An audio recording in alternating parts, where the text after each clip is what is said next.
Heartfelt welcome for the Prime Minister of Kurdistan Region and the Chairman of the Board of Trustees of American University of Kurdistan, His Excellency Meps20 Barzani.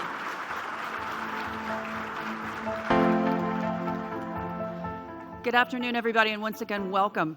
We are very excited to be seated on this stage, and I am thrilled to say this is my first visit to this part of the world, and it has been so far a very interesting, dynamic, and beautiful experience, so thank you so much. Prime Minister, I'd like to kick off by asking you to walk us through how you see the election of Donald Trump playing out in this part of the world, and specifically what it means for your government. Well, thank you for this opportunity. Obviously, we congratulate the United States for having a successful election. This is a decision for the American people to decide what kind of a government they want. But obviously, as you said, a decision made in the United States have an effect on the globe and definitely on our region as well. We've had an experience with the previous government of President Trump. And this time also, we are hoping that the U.S. administration is going to maintain good relations with the region, with Iraq, and in particular with the Kurdistan region that's been a very credible partner with the United States in the fight against terrorism and also in promoting peace and developing the shared values and principles that we have with each other. It's a little premature to decide how it will play out. We have to wait until the whole cabinet is picked and decided, but we definitely have friends among people that we hear are being considered to be in the next government. So you're seeing encouraging signs so far? Well, I would like to be optimistic, yes.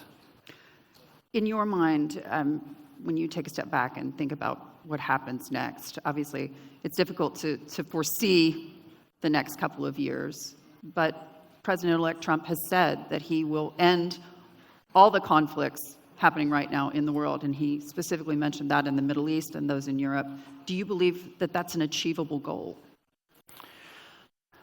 Well, I hope that there will be peaceful solutions to every ongoing conflict and war. However that's achieved, I believe it will serve the people of those countries that are suffering from the ongoing wars now. But I hope that these decisions are made in consultation with the parties involved, that the interests of the people are going to be taken into account. I don't know how this is going to be done. We hear that through force, peace can be promoted. Maybe that's the policy of this new administration. We have to wait and see. But in any case, we do believe that peace is going to be better than war anyway. Are you worried about the possibility that Baghdad will be drawn into this conflict? We've already seen overt and behind the closed doors pressure coming from Israel towards Baghdad. Of course, we are worried and we are concerned about what's happening. We don't want Iraq to be dragged into this war. We don't think that this is an Iraqi war. We believe that if Iraq can play a constructive, positive role in promoting peace and bringing sides together, that's good. But to add fuel to the fire and to make things more complicated, to expand the war and conflict, it's not going to be in the best interest of the Iraqi people. And I hope that the Iraqi government will look at the interest of the Iraqi people more than the interest of anyone else. President-elect Trump has made no secret of his support for Israel and its government, particularly its Prime Minister Benjamin Netanyahu, a man who has just been sanctioned by the International Criminal Court. Do you believe that will be a barrier to peace? Well, I don't know, but I believe that what any step towards promoting peace must be supported, and anything that distracts peace or any initiative should be reconsidered. So I don't know exactly how this is going to play out, but I do believe that the players must come to some agreement that there must be different ways of reaching a sustainable solution to the ongoing conflicts. Walk me through this one.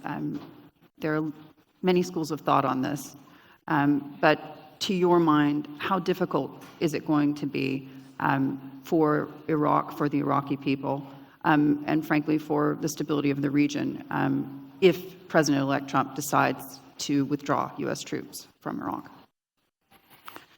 Well, look, the U.S. troops were in Iraq based on the invitation from the Iraqi government, and there was a reason.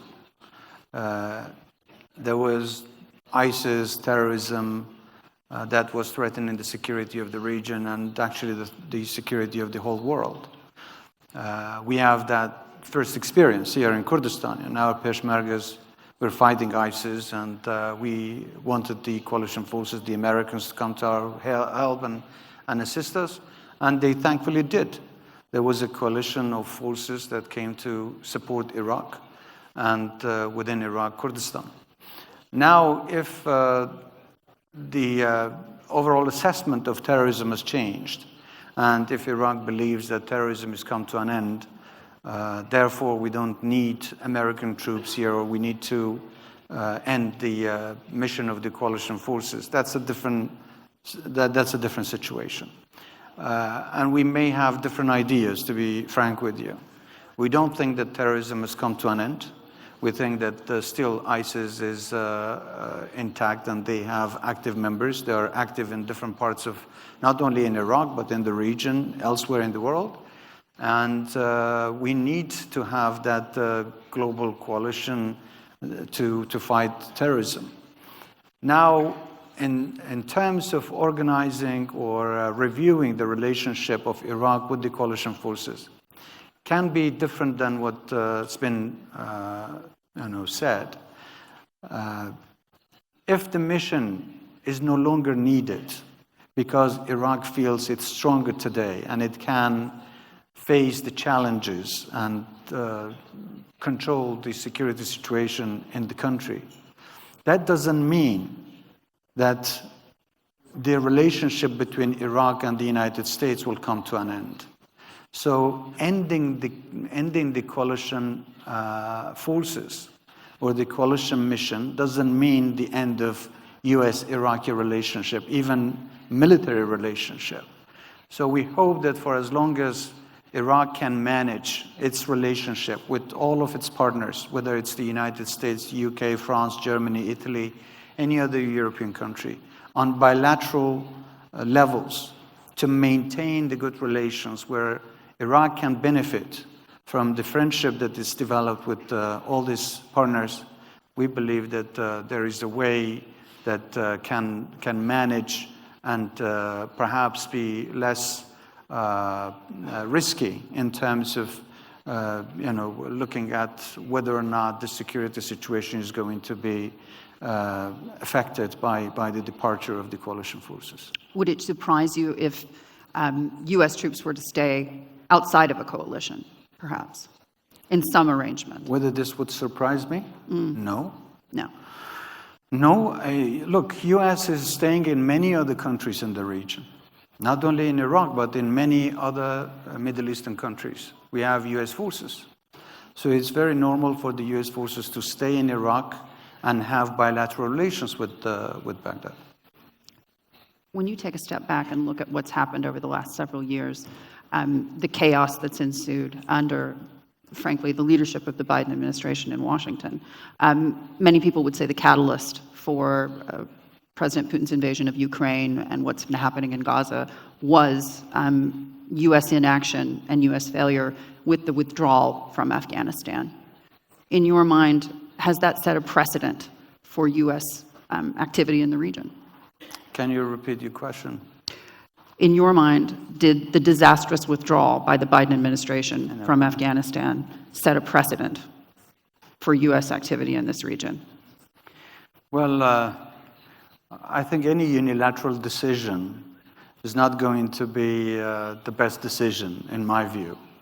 U.S. was invited by the Iraqis, and any departure has to be mutually agreed. The mechanism, the timing, and the way that it needs to depart. But any unilateral decisions, while we have so many pressing issues, is going to cause new problems. And we've had this experience in 2011.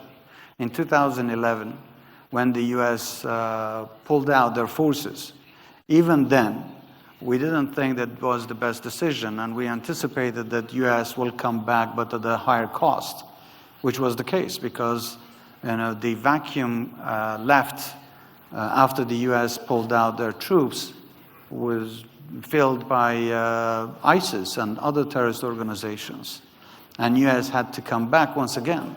So I hope that there are good decisions and well-calculated decisions. If US wants to pull out, we need to look at what would be the alternative and how those vacuums created behind are going to be filled. We don't want to create another problem. What is the best case scenario in your mind for your government from a Trump administration? What would you like to see them do? In Kurdistan region? Well, we have very good relations with the United States. We want to continue having good relations. We want to continue having security cooperation. We want to continue and develop economic relations with the United States. The more development in the region means more stability, and more economic stability leads to more political stability and definitely to more security. So more US engagement in the region, I believe, is going to help the region. Talk to me about what's happening today with the oil law. What is the status of that legislation? Iraq doesn't have an oil law.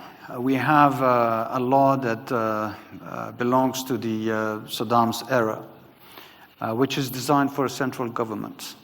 It doesn't help a federal system. We have a federal country today. We have a federal system. That centralized law is not helpful in organizing relations between Baghdad and Erbil. And unfortunately, after Baghdad decided to abolish all the previous laws, there is this law still in place, which is shocking. And we need to replace that with a new law. There was a draft back in 2007, but unfortunately was never passed through the parliament. We still believe that we need to have a modern law that is good for a federal system. And once we have that, I believe we can overcome many of the existing problems between Baghdad and Erbil. Walk us through how much the failure to export is hurting your government. And I'm talking to the tune of $20 billion that you've lost so far. Yes, almost every month we lose $1 billion. So it's over $20 billion that we've lost as a result of the export of They're bleeding you dry. Sorry? They're bleeding you dry. Well, unfortunately, this is hurting the rest of the country as well. But definitely, the biggest part of the country that's suffering is Kurdistan. Unfortunately, the losses that we have suffered are not being compensated. We see the delays in the salary payment. We see reduction in the revenues of the overall Iraqi revenues, which is not in the interest of the federal government nor in the Kurdistan region. Yeah, and Baghdad seems to characterize this shutdown of your exports as a way to assuage fears in the broader OPEC Plus group about their production concerns. And I'm talking about the fact that they want Baghdad to stick to its production numbers just like every other member of OPEC Plus is supposed to. In your mind, is that a fair assessment to put that on you? No. Look, Iraq is producing a certain amount of oil barrels per day, and they have a quota in OPEC. But I can say that what we produce in Kurdistan is much less than what we deserve according to the percentage that Kurdistan is entitled to produce. So let's assume that Iraq is producing more than 4 million or 4.5 million barrels per day. Now the numbers have changed though. But Kurdistan is entitled to produce at least 500,000 barrels. We are producing even less than half of that. So to tell us to reduce production, it's not fair because the overall Iraqi production of oil needs to be reduced according to the quotas designed for Iraq. And it doesn't have to always come on at the cost of the production in Kurdistan. How concerned are you by the fact that global oil production and global oil prices are frankly falling? Because that will impact your bottom line as well. We are concerned, but let me tell you one thing. We in Kurdistan have realized that depending on oil as the only revenue for the country is always going to be problematic, because the price of oil is not designed by the country. There is a global market for it. So it could go up, it could go down. When price of oil is high, then Iraq can benefit, but when it's down, it's going to affect the function of the government, because the budget is not going to basically, be able to support the government's, functions. In Kurdistan, we've realized that. That's why we try to diversify our economy. We try to look at different sources of revenues to invest in agriculture, invest in different industries, invest in tourism, to make sure that even if oil is no longer the only revenue, or it's not generating enough revenues for us, we have different sources of revenue. Yeah. I believe that Iraq should have done that. And we look at different parts of the world, especially the oil producers. They're using the revenues generated from oil and investing in different sectors, so that to secure different sources for revenues for themselves when even oil is dried out and no longer is available. Iraq is not at that stage, and that is concerning. Mm-hmm. We are concerned about that, but we strongly encourage the federal government in Baghdad, and we certainly in Kurdistan are focusing on how we should diversify our economy to at least reduce the influence of the oil price on our economy. There's a concern that those here in your part of the world are trucking refined product to Iran. In your mind, is that a practice that should be stopped? Because that is a country, of course, that is under international sanctions. Well, the sanctions have been imposed, and I don't think that now there is anything legally going through Iran. So it's been stopped, after the new sanctions on the productions, not only on the oil, but on the productions has been imposed. There has been a decision not to send any of those products to Iran. So to your knowledge, that isn't happening? Illegally, it may be happening in some places, but not under our control. Walk me through this. You mentioned other partners and finding other partners for investment. Obviously, the conversation earlier in the day surrounded China's influence in this part of the world, the symbiosis with the United States on multiple issues, and how that's evolving and may evolve under a new administration in Washington. Does the current attitude towards China coming from Washington hurt your government in terms of investment potential? In what sense? Well, does it keep you from partnering with countries like China that the U.S. may have a problem with from time to time? Look, we have good relations with the United States and with all of our Western friends. But that doesn't mean that we can't have good relations with China or any other country in the world. We have a free economy, and we are inviting anyone to come and invest in our region, and we hope that our friends would compete over who can come and invest first in Kurdistan. Yeah. But if someone doesn't want to come and invest, they shouldn't be able to stop others to come and invest. Yeah. So a trade war with China, how does that impact you? Well, Chinese are in Iraq and also in Kurdistan. They're already investing, and we have a law of investment, and whoever is complying and accepting our regulations and is wishing to invest in Kurdistan is welcomed. Yeah, this has been an argument, of course, that the United Arab Emirates and Saudi Arabia and Qatar have faced as well, pressure from the United States not to partner with China on a variety of issues and technologies, for example. Do you think it's fair? To be fair, we are not being pressured to not, have investments from the Chinese by the Americans or the Western countries. Well, how would you characterize it? Discouraged? Well, obviously anyone would be interested in coming and investing themselves, so we encourage them to come and invest if they want to, but no one's forced us to not have relations with China if they wish to invest in our region. Given the current state of global affairs, do you think that this will force the United States to be more pragmatic in its approach? Well, I think they have to be, because look, Chinese are investing in the United States. Chinese are investing in Europe. Why can't they invest in our region? I mean, that's a question, right? So whenever you answer that question, I'll answer the rest of your questions.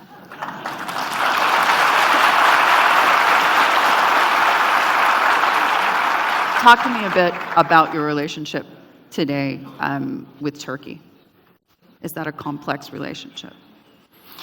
We have good relations with Turkey. We have good economic trade and relations with Turkey. We have good understanding on the security situation in the region. And we are also encouraged by the fact that Turkey is looking at different peaceful ways to sort out the problems in the region. Yeah. So I would characterize our relations with Turkey as good and even better. Yeah. And Russia? With Russia also, we have normal relations. We have Russian companies operating in Kurdistan. We have Rosneft and Gazprom Neft that are already operating in Kurdistan region and the rest of Iraq.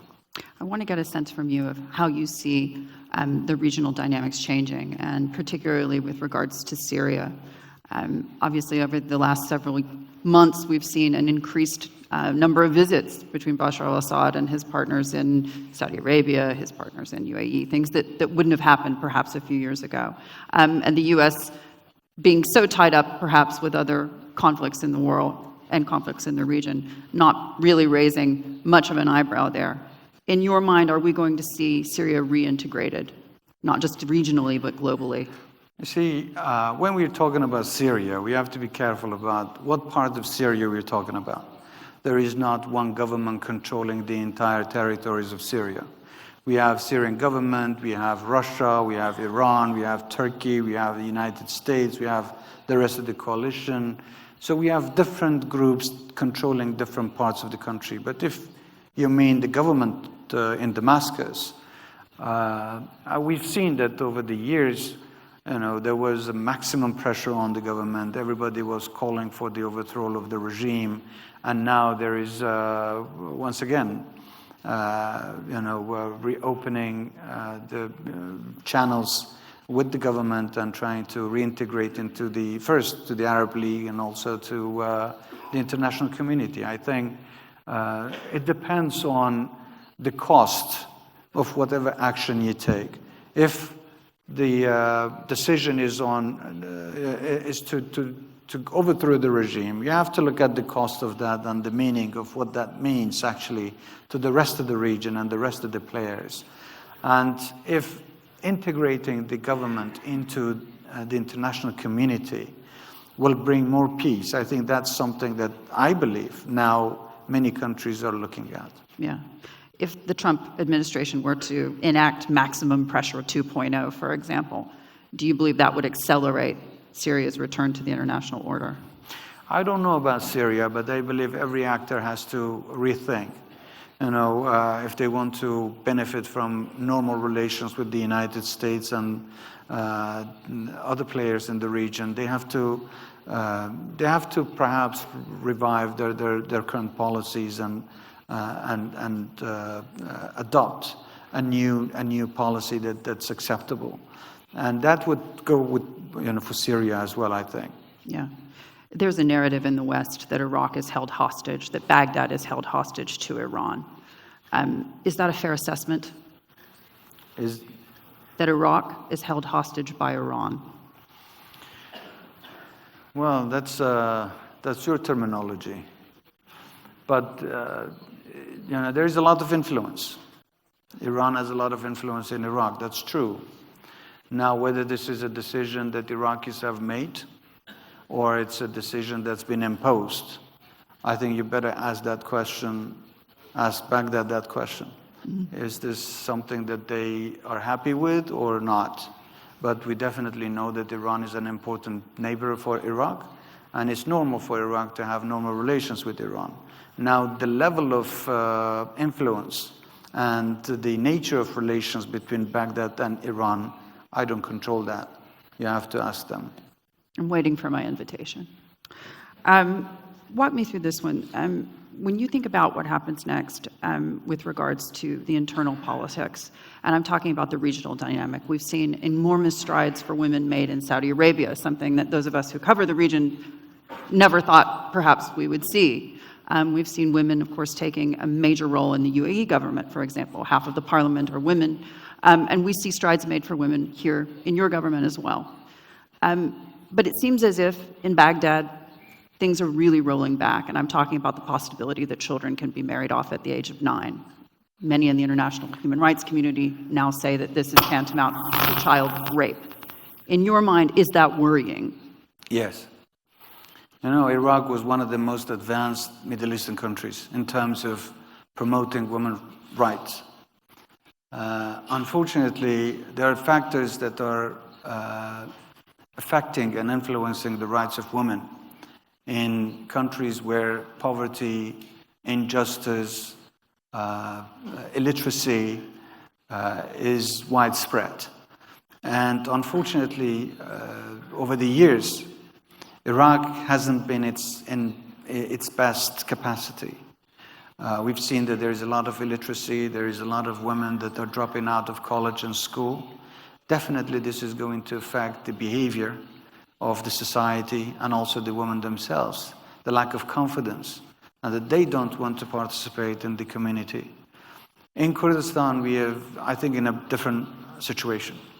Our culture is also different. If you look at our history, women have always had greater freedom, and they have had more rights. And over the years, we have tried to give more power to women by promoting their participation in the parliament. There are many parliamentarians that are women today, and many ministers in the cabinet that are women, and many directors and many administrators that are now women. And many women are now businesswomen, very successful businesswomen. So we're trying to give equal opportunities. I'm a little sensitive about saying women's rights because I think they have to have equal rights as men, and you need to pave the road for them. And just to be clear, that means you would advocate for equal pay for equal work? Yes. Every time? Absolutely. Yeah. Is that something you enforce in your government? Well, absolutely, yes. Yeah. In your mind, what are the things that can be used in the private sector to encourage that? And I'm talking about women on boards. Look, you need to protect everyone's rights. Let's forget women, okay? Let's talk about citizens, humans. Everyone in the country should have equal rights. There are people who are in the public sector, there are people who are in the private sector. One of the reasons why private sector in the country has been weak, because they were afraid of retirement. In the private sector, there was no law for anyone that after a few years that they would be retired and they would have pension afterwards. Now we have passed a law in Kurdistan to secure the retirement for private sector as well. This is encouraging many people to not seek the government employment or the public sector, but to look at private sector. So if you provide more opportunities for them, if you create an environment where private sector can grow, I believe that's going to take care of many of the pressing issues that we are facing today. Not only about women, but about the whole economy. Yeah. In your mind, what is the greatest existential threat to this region today?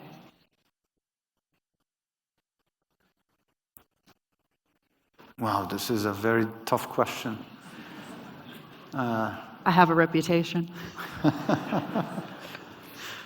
I think lack of trust. I think, history has proven that when communities don't trust each other, when systems are built on imposing ideas, when stronger players are dictating and disrespecting others, when democracy means only the rule of majority without regarding the rule of minorities, that's difficult to handle, and it's difficult to create a society where everybody would be happy.